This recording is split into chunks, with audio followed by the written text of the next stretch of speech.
ఓం శ్రీ గురుభ్యో నమ. శ్రీ గణేశాయ నమ. శ్రీ సరస్వత్యై నమ.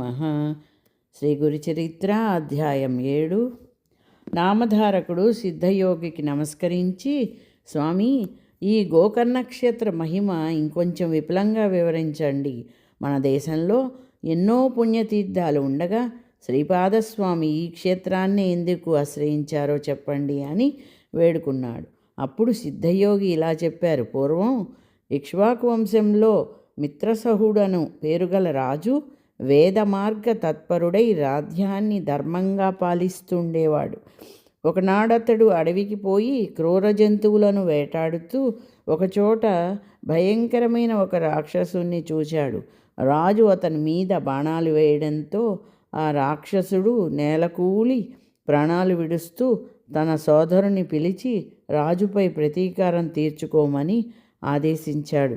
అతని సోదరుడు తన రాక్షస మాయ చేత ఒక సామాన్య మానవ రూపంలో రాజు వద్దకు వచ్చి ఎంతో వినయంతో అతనికి సేవ చేయసాగాడు. ఒకరోజు ఆ రాజు తన ఇంట పితృశార్థానికి వశిష్ఠాది మహర్షులను భోక్తలుగా ఆహ్వానించాడు. ఆనాడు ఆ కపట సేవకుడు వంటలో రహస్యంగా నరమాంసం కలిపాడు. భోజన సమయంలో విశిష్ట మహర్షి అది తెలుసుకొని రాజుపై కోపించి, రాజా, నీవు మాకు నిషిద్ధమైన నరమాంసం వడ్డించావు గనక నీవు బ్రహ్మరాక్షసుడవుతావు అని శపించాడు. ఆ ముని తనను నిష్కారణంగా శపించినందుకు రాజు కోపించి ఆయనకు ప్రతిశాపం ఇవ్వబోతుంటే పతివ్రత అయిన అతని భార్య దమయంతి అడ్డుపడి గురువును శపించబోనడం మహాపాపమని హెచ్చరించింది. ఆ శాప జలాన్ని తన పాదాలపైనే పోసుకోమని ప్రార్థించింది. రాజు తన కోపాన్ని నిగ్రహించుకుని శాప కల్మషమైన అంటే అపవిత్రమైన తన చేతిలోని జలాన్ని తన పాదాలపై పోసుకుని వశిష్ఠ శాపం వలన బ్రహ్మరాక్షసుడై పైకారణంగా కల్మషపాదుడనే పేరు గ్రహించాడు. అప్పుడు శాప విముక్తికై మహారాణి ప్రార్థించగా వశిష్ఠ మహర్షి జాలి చెంది, అమ్మా, నీ భర్తకు 12 సంవత్సరాల తర్వాత బ్రహ్మరాక్షసత్వం పోతుంది అని ఆశీర్వదించి తమ ఆశ్రమానికి వెళ్ళిపోయారు. అప్పటి నుండి కల్మషపాదుడు ఘోరమైన ఆ అరణ్యంలో నివసిస్తూ అచ్చటి క్రూర జంతువులను మనుషులను పట్టుకొని తింటుండేవాడు. అతని బ్రహ్మరాక్షస స్వరూపము ఛాయలా అతడెప్పుడూ వెంటాడుతూ ఉండేది. ఒకసారి అతడు ఒక బ్రాహ్మణ శ్రేష్ఠుని చంపి తిన్నాడు. అందుకు ఆ బ్రాహ్మణుని భార్య శోకంతో, నీకు వశిష్ఠ శాపం తీరి నీ పూర్వరూపాన్ని పొందాక నన్ను నా భర్తను ఎడబాటు చేసిన పాపానికి భార్యా సంగమం చేస్తే నశిస్తావు అని శపించింది. కొంతకాలానికి వశిష్ఠ శాపం నుండి విముక్తుడైన రాజు తన నగరంలో ప్రవేశించాడు. అతని రాకకై భార్య ఎంతో ఆతృతతో ఎదురు చూస్తున్నది. ఆమెను చూస్తూనే రాజు కన్నీటితో తనకు కొత్తగా సంక్రమించిన బ్రాహ్మణ పత్ని శాపం గురించి చెప్పాడు. భార్యాభర్తలిద్దరూ ఖిన్నులై ఆ శాప విముక్తికై తీర్థయాత్రలు చేశారు. మార్గమధ్యంలో వారు గౌతమ మహర్షిని దర్శించి తమ విషాదగాథ విన్నవించుకున్నారు. అది విని జాలి చెందిన గౌతమ మహర్షి, రాజా, భయపడవద్దు, పాపాలన్నిటినీ పారద్రోలి అభీష్టాలనిచ్చే పవిత్రమైన గోకర్ణ క్షేత్రం ఉండగా బ్రహ్మహత్యా పాతకము నిన్నేమి చేయగలదు? ఆ క్షేత్రంలోని నీరంతా పుణ్యతీర్థమే. అక్కడ శిలలన్నీ శివలింగాలే. ఆ పవిత్ర క్షేత్రంలో మానవులకు పొందరానిదేమున్నది? ఆ క్షేత్ర మహత్యాన్ని తెలిపే విషయం ఒకటి నేనక్కడ చూచినది చెబుతాను. ఆ క్షేత్రంలో మరణించిన ఒక చండాల స్త్రీని కైలాసానికి తీసుకుపోవడానికై శివకింకరులు వచ్చారు. వారిని అడగ్గా వారిలా చెప్పారు. పూర్వము ఈమె సౌదామిని అను అందమైన ఒక బ్రాహ్మణ కన్య. ఆమెకు యుక్త వయస్సు దాటిన తర్వాత ఆలస్యంగా ఒక పేద బ్రాహ్మణునితో ఇష్టం లేని వివాహం బలవంతంగా చేశారు. కొద్ది కాలానికి ఆమెకు పిల్లలు కలగకముందే ఆ బ్రాహ్మణుడు మరణించాడు. ఆమె కామవశం చేత ఒక కోమటివాణి నుంచుకున్నది. జారత్వం ఎన్నటికీ దాగదు కదా. త్వరలో ఆ రహస్య బంధువులందరకు తెలిసి వారామెను వెలివేసి ప్రాయశ్చిత్తం చేసుకున్నారు. అప్పటి నుండి ఆమె నిర్భయంగా ఆ వైశ్యునితో జీవించనారంభించింది. అతని దుస్సంగత్యంతో మద్యపానానికి కూడా అలవాటు పడింది.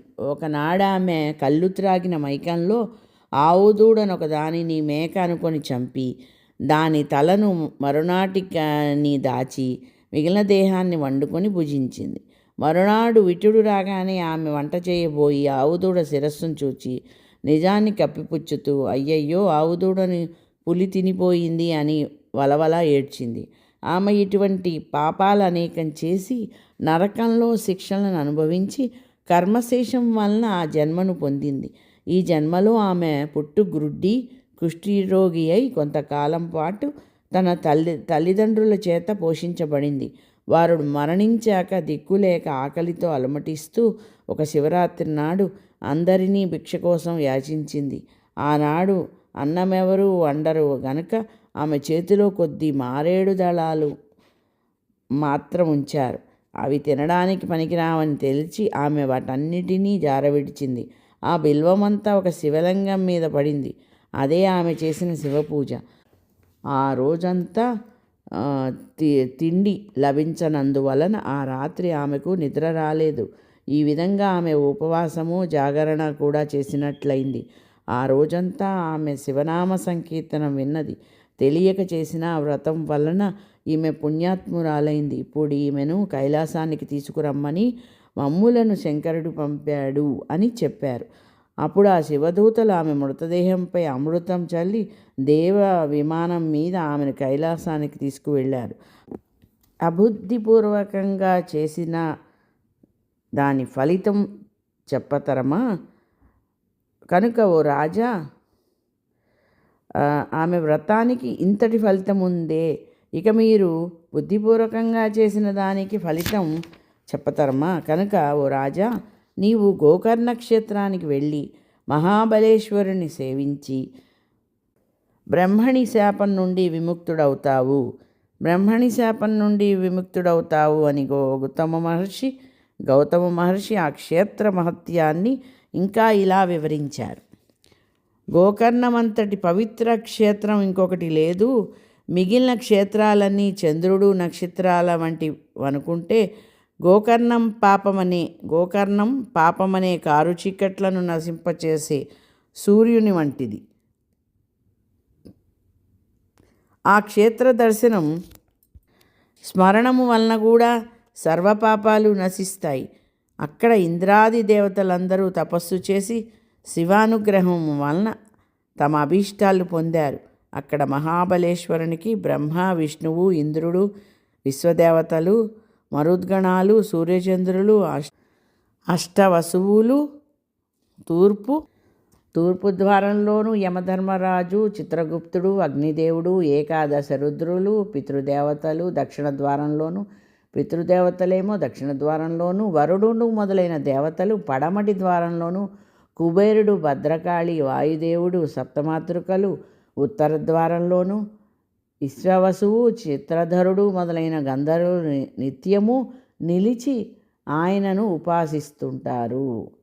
గోకర్ణ క్షేత్రం ఎంతటి మహిమాన్వితమైనదంటే అక్కడ మహాబలేశ్వరునికి బ్రహ్మ, విష్ణువు, ఇంద్రుడు, విశ్వదేవతలు, మరుద్గణాలు, సూర్యచంద్రులు, అష్టవసువులు తూర్పు ద్వారంలోను, యమధర్మరాజు, చిత్రగుప్తుడు, అగ్నిదేవుడు, ఏకాదశ రుద్రులు, పితృదేవతలునేమో దక్షిణ ద్వారంలోను, వరుణుడు మొదలైన దేవతలు పడమటి ద్వారంలోను, కుబేరుడు, భద్రకాళి, వాయుదేవుడు, సప్తమాతృకలు ఉత్తర ద్వారంలోను, విశ్వావసువు, చిత్రధరుడు మొదలైన గంధర్వులేమో నిత్యము నిలిచి ఆయనను ఉపాసిస్తుంటారు.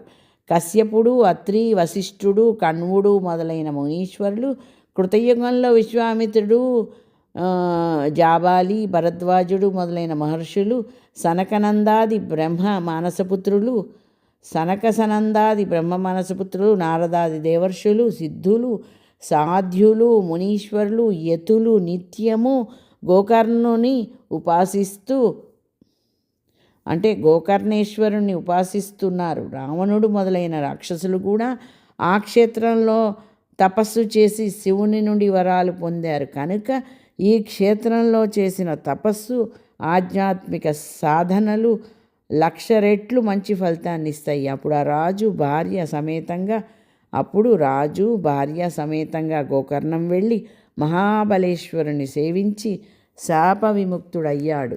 కనుక ఓ నామధారక, ఎందరో సజ్జనులకాశ్రయమైన గోకర్ణ క్షేత్రం వారి తపస్సు చేత ఇది వరకు పరమ పవిత్రమైంది. అందుకే గణపతి అక్కడ శివుని లింగాన్ని స్థాపించడం కూడా జరిగింది. అందుకే సాధుజీవనుడైన శ్రీపాదస్వామి కూడా ఆ క్షేత్రాన్ని దర్శించి, అంటే సాధుజీవనుడైన శ్రీపాదవల్లభ శ్రీపాదస్వామి అక్కడ 3 సంవత్సరాలుండి గోకర్ణ క్షేత్రంలో ఆ క్షేత్ర మహత్యాన్ని పునరుద్ధరించారు. తరువాత ఆయన కృష్ణా తీరంలోని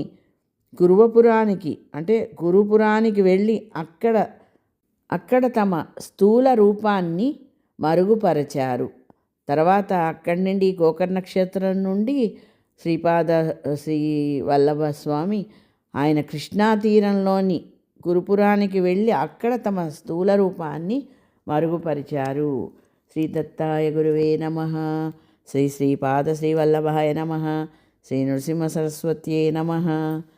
గోకర్ణం దర్శించినప్పుడు భక్తులు ఈ అధ్యాయం చదువుకుని దత్తస్వామిని పూజించుకుంటే ఉత్తమ ఫలితం ఉంటుంది. మనము ఈరోజు 6వ గురుచరిత్ర అధ్యాయంలో 7వ అధ్యాయంలో కూడా గోకర్ణ క్షేత్ర మహిమ గురించి తెలుసుకున్నాము. జై గురుదత్త. స్వస్తి.